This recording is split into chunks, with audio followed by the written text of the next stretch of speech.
I bet you never learned in US history class that both the FBI and the ACLU were created directly in response to mass raids on immigrant communities and mass deportations without due process.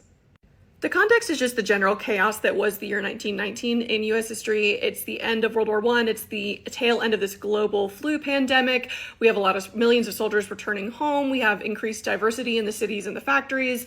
We had a lot of new immigrants coming in from Southern and Eastern Europe. We had the Bolshevik Revolution that was just successful over in Russia. We had a lot of labor unions promoting strikes because in response to kind of the government really tamping down on a lot of that during World War I. We also had the government who had just passed two laws, most notably the Sedition Act, which made it illegal to criticize the government or interfere with the war effort in any way, which basically gave them free rein to round up anyone that was doing anything that seemed anti-American, like Eugene Debs, who was just saying, hey, I don't think World War I is a good war, and then he gets thrown in prison. Anyway, that's the context.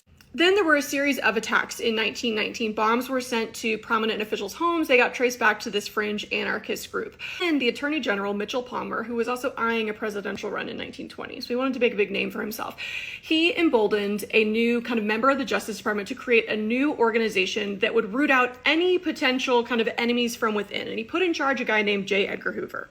The long story short is they basically go after any group that could be deemed radical. This means most labor unions, any group that's associated with socialist ideology. And what they're doing is they're raiding, they're rounding up, and they're just mass deporting these people, often without any sort of due process.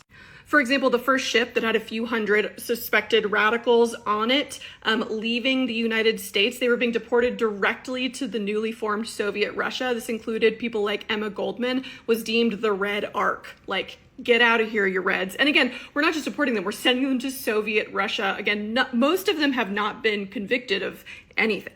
The raids expand and continue into early 1920. J. Edgar Hoover and Mitchell Palmer basically expand their raids across dozens of cities. It includes rounding up over 3,000 suspected radicals. Most of them, there's no evidence presented that they had anything to do with this plot. Again, this plot was linked to a very small fringe kind of Italian anarchist group. Most of these people are just either members of labor unions, or they might be like members of the Russian or Eastern European or Southern European communities. A lot of times they're getting rounded up at essentially immigrant community houses where they're taking an algebra class or they're learning English or something.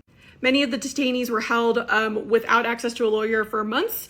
Some of them were tortured or interrogated to try to name other people in the suspected plot. And in response to all of this, in 1920, the ACLU was formed specifically to fight against the Sedition Act and fight against a lot of these illegal deportations and mass imprisonment.